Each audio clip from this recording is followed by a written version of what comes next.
Hi everyone! This is actually a long overdue birth vlog. Pinag-isipan ko talaga kung gagawin ko pa ba to or hindi na lang. But, I realized na paglaki ni Luna, she can watch this video and malalaman niya kung ano yung pinagdaanan ng mommy niya just to bring her to this world.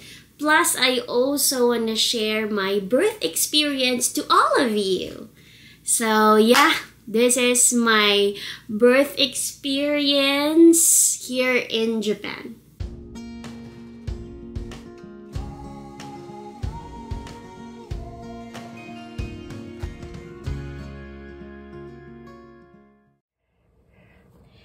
Just came back from our doctor's appointment and currently I'm having contractions. So around 6:30 a.m. this morning, I woke up with the mild cramps na nagsa-start sa lower back until sa lower part ng tummy ko. So it's like a menstrual cramps. Pero ano lang siya, moderate and tolerable at that time. Tapos yung time in between, malayo pa. Pero I'm pretty sure na contractions kasi paulit-ulit na siyang nangyayari and the first time kong maka-feel ng ganong klaseng lower back pain in this entire pregnancy. And then, when I went to the toilet in the morning, may nakita din ako parang blood sa mucus plug ko and yung mucus plug marami na siyang lumalabas. So, medyo na-alarma ng konti at that time. So, around 10:30 or 11 in the morning, tumawag kami sa hospital to update them and to tell them what's going on sa akin. And then, they decided na papuntahin na kami sa hospital. And then there, may ginawa silang test. It's like a non-stress test to check the baby and the baby's heartbeat. And then, okay naman lahat. And then, nung chinek na kung nag-dilate na ba ako, it's like 0 to 1 centimeter pa din. And walang improvement. Pero, nagko-contract na talaga. Pero, malayo pa naman siya. So, they give us options. They give us options whether gusto kong magstay sa hospital and wait or to go back home. But we chose to go back home para makapag-relax and then dito na lang hintayin yung improvement. And sumasakit na talaga siya in fairness. And hopefully, within this day, mag-improve na talaga at mag-dilate na ako. And sana lumabas na si baby girl kasi yung pain, yung intensity ng pain ay pasakit na ng pasakit. So yeah, hopefully today, anytime. Luna is here with me. So, around 8 p.m., this is still August 13, while nagdi-dinner kami, nararamdaman ko na yung pain, pa-intense na ng pa-intense. And yung time in between, short na lang siya. Tapos may app ako before na in-install. Para siyang contraction, timer, something. Basta ganong klaseng app. And then, sinasabi doon na prepare to go to the hospital na daw. Kasi short na talaga yung time in between contraction ko. So, nag-decide kami ni husband na tumawag na muna sa hospital and i-update sila sa kung anong nangyayari sa akin. And then, sabi ng nakausap ni husband na pakiramdaman ko na muna yung contraction ko. Pakiramdaman yung contraction.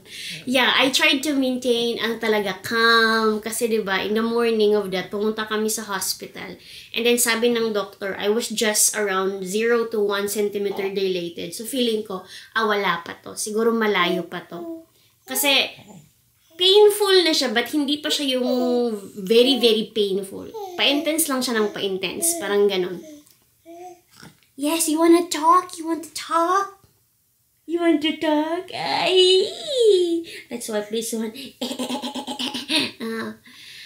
So yeah, and I guess in between 10 or 11 p.m., we decided na to go to the hospital, and ako personally, I decided na magstay doon kasi at least kung magle-labor man ako on that day or anytime on that day, at least nasa hospital ako. And I was alone there because husband was not allowed to stay with me during that time.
Around 2 or 3 a.m.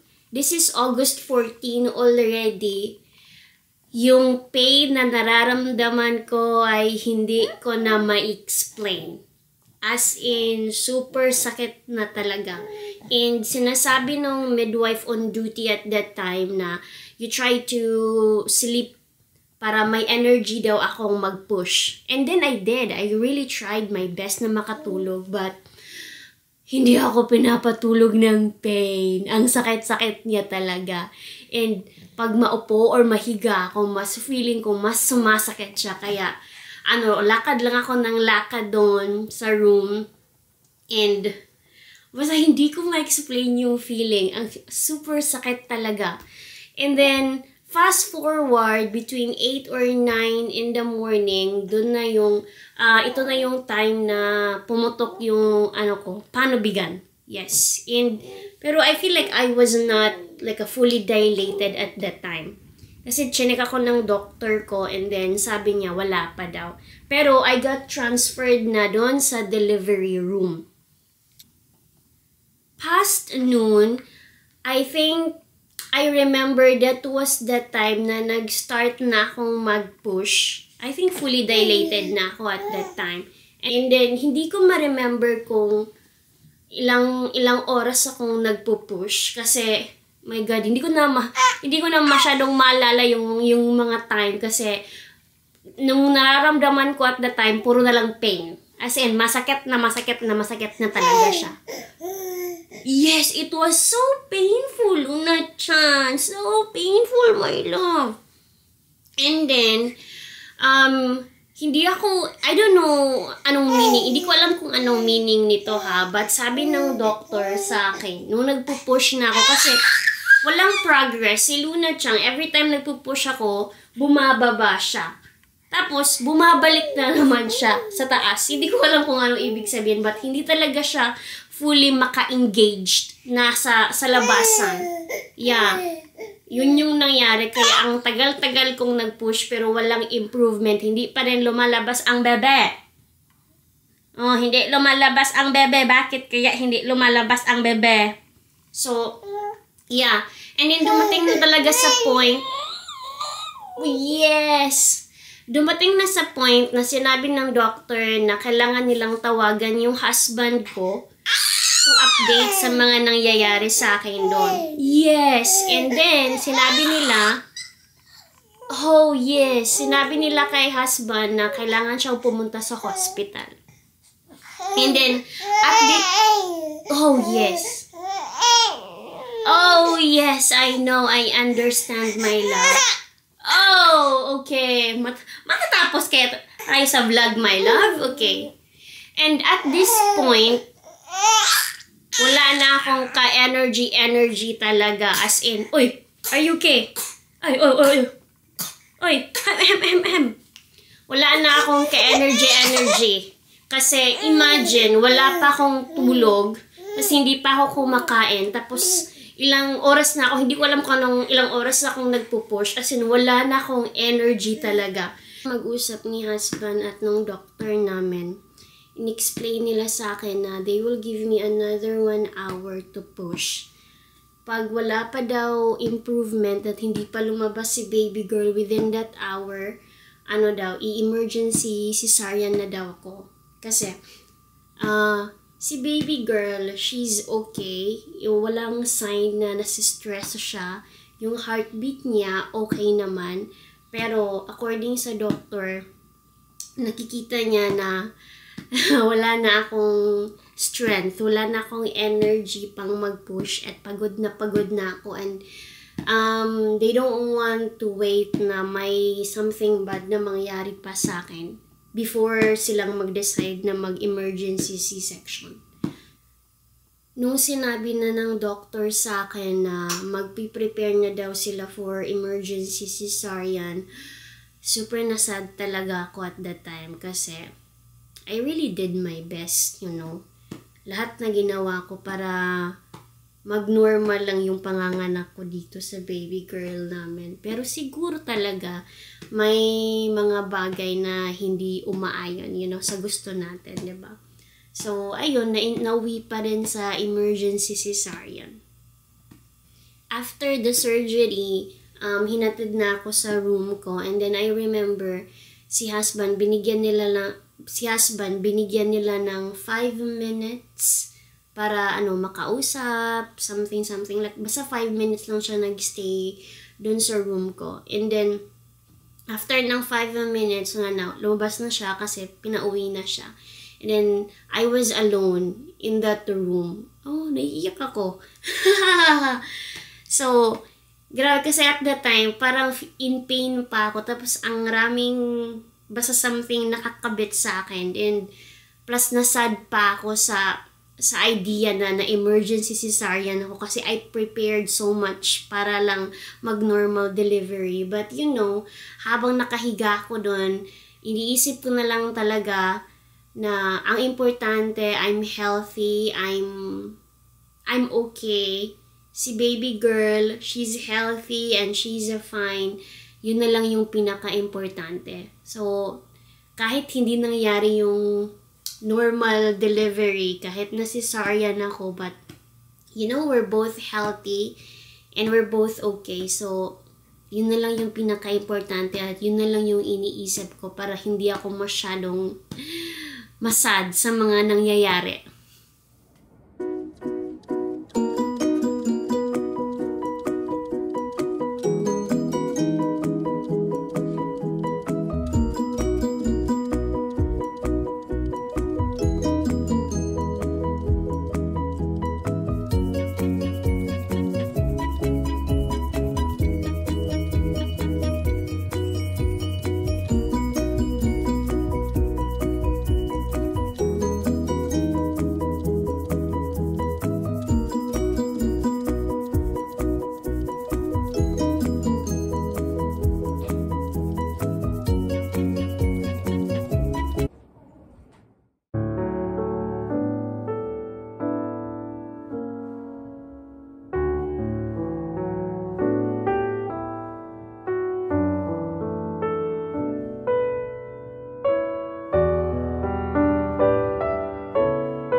Did you have a good sleep? Did you have a good sleep? Yes? Oh, my baby love. Did you have a good sleep, my love?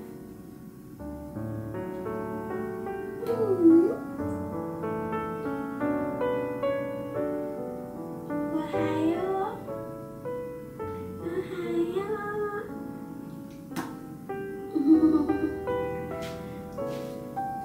I'll show you to the camera. This is my Luna job.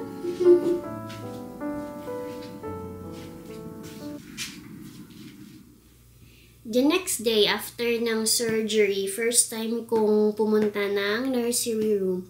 It was not my first time na makita si Luna. Nakita ko na siya nung lumabas siya and then also nung nasa room na ako. But at that time kasi hindi pa nagsisink in sa akin lahat and you know, hindi pa ako nakaka-move on dun sa painful experience ko sa panganganak. So parang wala pa ako sa sarili at that time. But nung first time akong pumunta ng nursery, doon ko talagang first time na natitigan si Luna ng matagal. And grabe, nung nakita ko si Luna doon sa nursery, first time kong naka-feel ng this kind of love na hindi ko ma-explain.